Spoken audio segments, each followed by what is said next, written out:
Greater హైదరాబాద్లో శిథిలావస్థకు చేరుకున్న భవనాలపై ఫోకస్ చేసింది జీహెచ్ఎంసీ. రానున్న వర్షాకాలంలో పురాతన భవనాలు కూలి ఎలాంటి ప్రాణ నష్టం జరగకుండా చర్యలు తీసుకుంటున్నారో అధికారులు.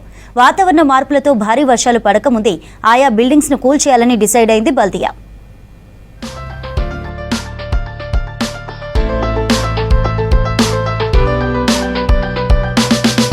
వర్షాకాలానికి ముందు మాన్సూన్ యాక్షన్ ప్లాన్ సిద్ధం చేస్తోంది బల్దియా. ఇప్పటికే హైడ్రా, ట్రాఫిక్ పోలీసులతో కలిపి స్పెషల్ మాన్సూన్ టీంలను సిద్ధం చేసిన జీహెచ్ఎంసీ ఇప్పుడు శిథిలావస్థలో ఉన్న భవనాలపై దృష్టి పెట్టింది. సర్కిళ్ల వారీగా పురాతన భవనాలను గుర్తించాలని కమిషనర్ ఆర్వి కర్ణన్ ఉత్తర్వులు జారీ చేశారు. ప్రత్యేక సర్వేలు నిర్వహించి శిథిల భవనాలు, కట్టడాలు, పాత ప్రహారీ గోడలు గుర్తించాలని జోనల్ కమిషనర్లకు సూచించారు. ఇంజనీరింగ్ విభాగం అధికారులు ఆయా బిల్డింగ్స్ స్ట్రక్చరల్ స్టెబిలిటీని అంచనా వేసి రిపోర్టు సమర్పించాలని కమిషనర్ ఆదేశించారు.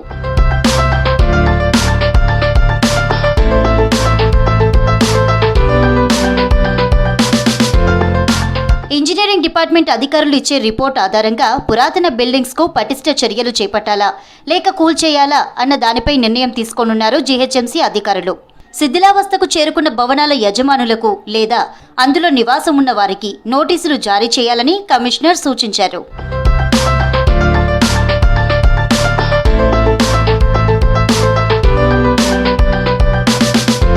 గతేడాది వర్షాకాలంలో శిథిలావస్థలో ఉన్న బిల్డింగ్స్ కు నోటీసులు ఇచ్చారు బల్దియా ఆఫీసర్స్. స్పందించని 45 బిల్డింగ్స్ ను అధికారులే కూల్చేశారు. మిగిలిన కొన్ని బిల్డింగ్స్లలో నివాసం ఉంటున్నారు ప్రజలు. ఆయా బిల్డింగ్ల నుంచి ప్రజలను ఖాళీ చేయించి సీల్ వేయాలని అధికారులను ఆదేశించారు కమిషనర్. భవనాల చుట్టూ బారికేడ్లు, హెచ్చరిక బోర్డులు ఏర్పాటు చేయాలని కమిషనర్ సూచించారు.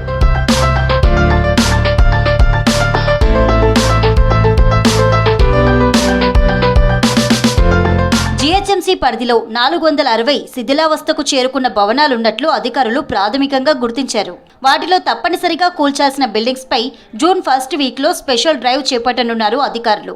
అప్పటిలోపు భవన యజమానులు కూల్చకపోతే అధికారులే కూల్చివేయనున్నారు. సికింద్రాబాద్, చార్మినార్ జోన్లలో శిథిలావస్థకు చేరుకున్న బిల్డింగ్స్ ఎక్కువగా ఉన్నట్లు గుర్తించారు బల్దియా అధికారులు.